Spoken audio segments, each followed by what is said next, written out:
L'affaire Pierre Palmade continue d'agiter les médias et à chaque jour, son lot de révélations. 19 jours après le terrible accident de la route dont il est responsable et qui a fait 3 victimes graves, dont la mort du bébé d'une femme enceinte, l'humoriste de 54 ans se trouve aujourd'hui à l'hôpital du Kremlin-Bicêtre. Un établissement qu'il a reçu à la suite de son AVC qui a eu lieu le 25 février dernier. Malgré tout, la justice a décidé de son placement en détention provisoire suite à sa mise en examen pour homicide et blessures involontaires par conducteur ayant fait usage de produits stupéfiants en état de récidive légale.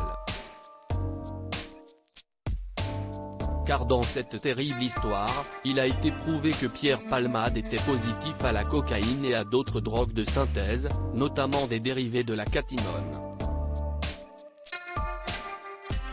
Son usage des stupéfiants a plus tard été confirmé par la perquisition de sa maison à Célie-en-Bière, Seine-et-Marne. Si est d'abord le chien renifleur de drogue qui s'est montré très stimulé en arrivant sur les lieux, comme nous l'apprend le Parisien ce mercredi 1er mars. Un comportement qui indiquait alors la présence probable dans l'air de produits stupéfiants. Les enquêteurs ont ensuite découvert des seringues, du matériel d'injection, des fioles entamées contenant de la coke et des drogues de synthèse, des bonbonnes de cocaïne. Pierre Palmade addict à un produit plus fort que la cocaïne et au sexe selon les informations que se sont procurées nos confrères. Pierre Palmade a expliqué pendant sa garde à vue qu'il était sous l'emprise de drogue dure depuis 3 jours lorsque l'accident a eu lieu, le 10 février dernier non loin de chez lui. Une situation dont il avait l'habitude puisqu'il consomme des stupéfiants depuis l'âge de 20 ans. Et voilà 2 ans qu'il s'est initié à de nouvelles drogues de synthèse très puissantes, dont la 3-MMC qui se prend par injection en intraveineuse et qui a pour but d'augmenter la libido et le désir sexuel. Un produit très fort et plus addictif que la cocaïne et qu'il prend de façon quasi quotidienne, a confié Pierre Palmade lors de son audition.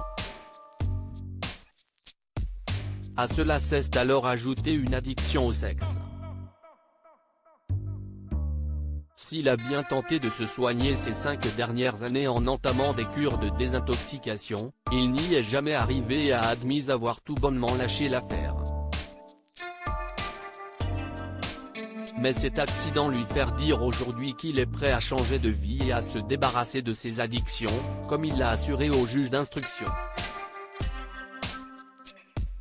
Et pour cause, il est complètement catastrophé d'avoir mis en danger la famille qu'il a percutée. Je suis obsédé par ça, le bébé qui est mort, je prie pour que les autres personnes restent vivantes, a-t-il encore déclaré au juge, partageant son souhait de réparer les dommages occasionnés. Une affaire de pédopornographie en parallèle. Outre l'accident lui-même, Pierre Palmade est soupçonné dans une autre affaire, une enquête le visant pour détention d'images pédopornographiques après le signalement d'un homme à la police. Mais un proche vient de faire des déclarations déroutantes.